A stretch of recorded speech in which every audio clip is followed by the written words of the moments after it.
It's always a challenge bringing up children.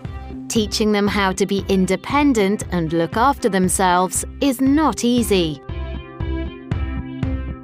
But how does that work when you are bringing up twins who have someone to depend on right next to them?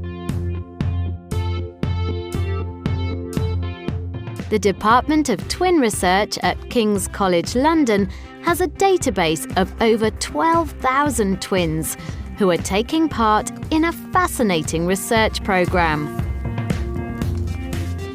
Throughout their lifetimes, the twins regularly visit St Thomas's Hospital in London to have a range of medical tests. Two sides of your face, and they will capture. Okay, so this one's your 3D photos. It's quite interesting, huh? Amazing. Today, hundreds of pairs of twins taking part in the programme have come to a summer party at the hospital. It's a chance to meet other twins and share their experiences. So why are all these twins so important to scientists? All identical twins like Xand and Chris share 100% of their genes. They are genetically identical. This is quite peculiar, isn't it? Amazing. Twins usually look exactly the same, and they often have very similar abilities, interests, and personalities. Chris and I are similar in that we enjoy the same things. We both have a lot of the same friends. We both did medical degrees. We did exactly the same A-levels. We got more or less the same grades. But identical twins can also be good at different things.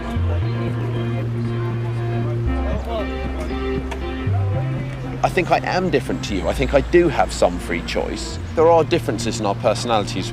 I remember when we were 10 and I failed, I came bottom of the class in every single exam. And everyone said, why don't you just work a bit harder like your brother and you do a bit better? So if two people are genetically identical, why is one loud and independent and the other quiet and shy? Or why does one get an illness and the other doesn't? It is these differences between identical twins that are so important to researchers. They give us a clearer picture of the influence of nature, our genes, and nurture, how we live, on the development of our personality and health. And scientists hope that this can help them to identify and prevent health problems in the future.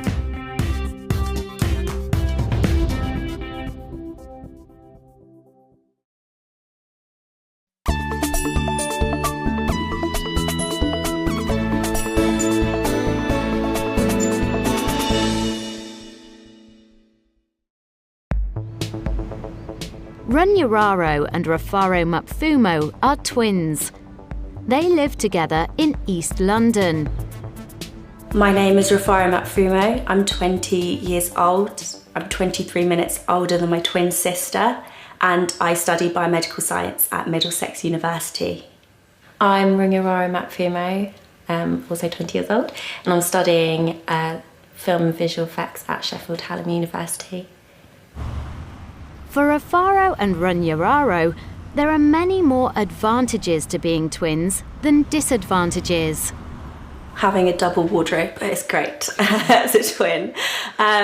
One of the advantages about being a twin is getting to play tricks on people. When we were younger, we swapped classes a few times, which was interesting. I went to her maths class and she went to my English class, and we swapped because we thought it would be really funny.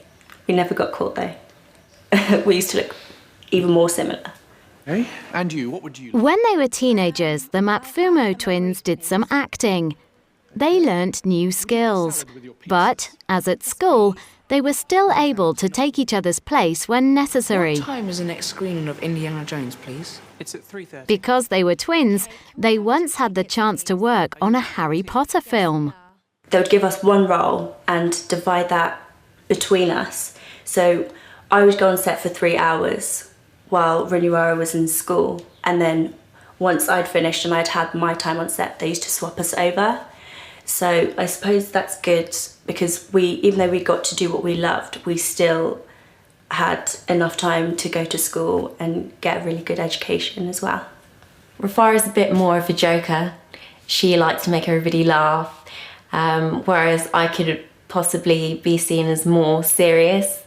Renuara has a lot of patience, and I think when you do film you need to have a lot of patience and kind of speak to the people you're working with and artists and be able to guide them patiently, whereas I kind of want things done then and there. I have a little bit less patience. It's always nice having somebody that you have a close connection to, and having a twin, I don't think there's a stronger bond. It's like living with your best friend, really.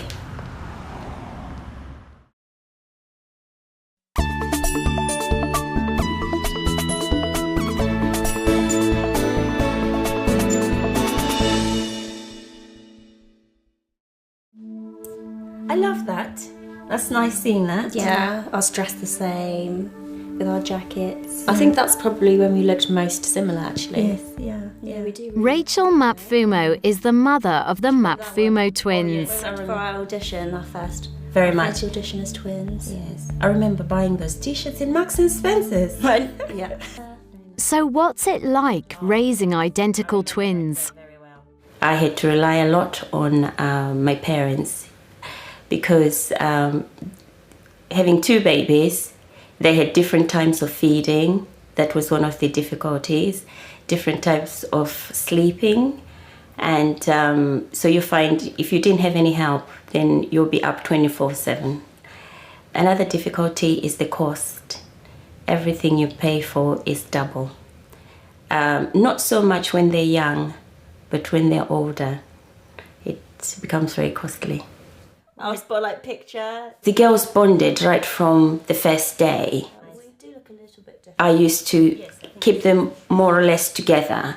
They had different cribs, they had, separate chairs. But for some reason, they always used to reach out for each other or look out for each other. Yes. And yes. Oh, very nice. I remember that. We were in Wimbledon. The problem I found was that the teachers could not differentiate between the two girls, who was Rufaro and who was Runyararo. Yeah, very nice. Smiling at the back garden. Your teddy Yeah. making its way into every picture. Is that you or Runyararo? Oh, wait. That's not you. That's your sister. Okay, so she's... Sometimes it seems the girls can communicate without talking. So we didn't go cycling for a long time. I can't even tell you sometimes as a mother what they do, but I know they have a silent way of communicating. If Runyararo is, say, at Sheffield and Rufaro is in London, and if something is happening to Runyararo that she's not happy, Rufaro can pick it up. She was in the library and she left to go to the toilet, and when she got back, her laptop had been stolen and she was quite upset. She hadn't rang me or she hadn't rang her sister, but at the moment when she was so desperate, her sister rang her from London to say if she was all right because she just felt something was going on. So it's things like that as well, even when they're apart, that they can still communicate. They know if one is in trouble or if one is not happy, or if one is happy for that matter. They've got a very close bond. I don't worry so much about them because I know they've got each other. They talk to one another. And the most interesting is at the moment to see them grow up to be very confident and individual young ladies.